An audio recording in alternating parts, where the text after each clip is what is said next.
Okay, guys, let's talk about the history of crab traps. Okay, so let's start. Crabs, fascinating little creatures that scuttle sideways and love to live in the water.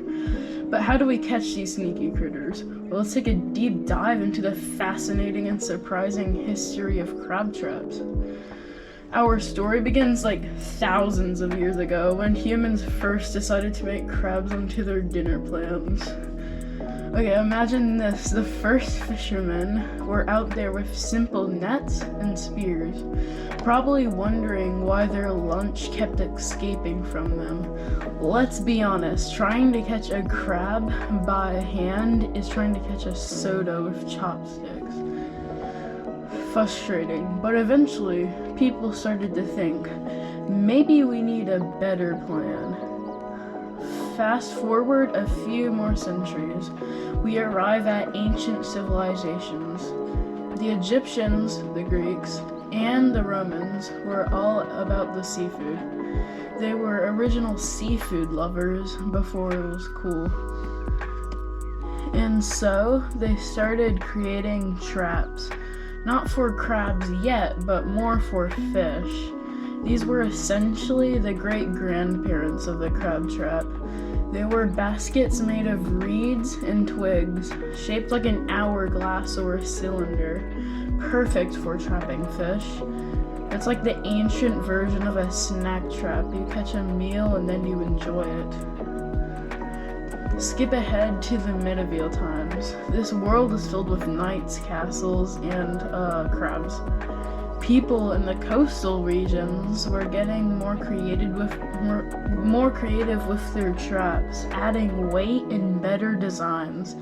Think of it like Crab Trap 2.0 with a nightly upgrade.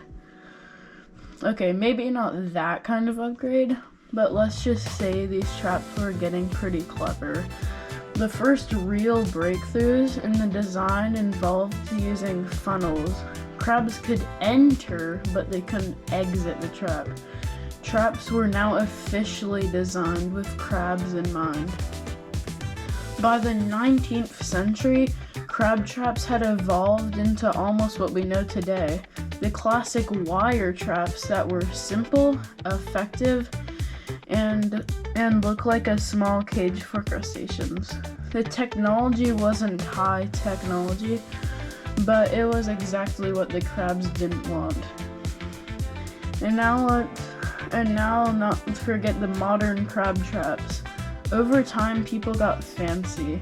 We've got traps with floating buoys, bait compartments, even traps that look like they were designed by NASA.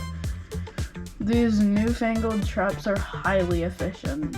They're able to attract crabs with the best bait, trap them without causing harm, and even keep out other creatures who are just there for the party. But no matter the evolution, one thing remains constant: the love of catching crabs.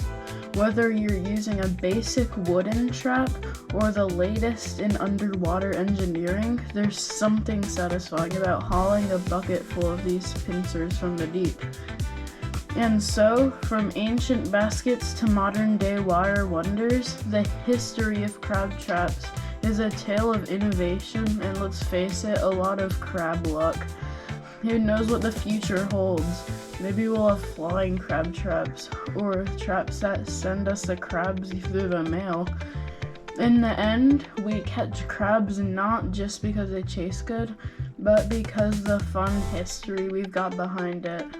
So next time you drop a crab trap into the water, remember, you're a part of the centuries-old tradition of crabbing, and don't forget the butter.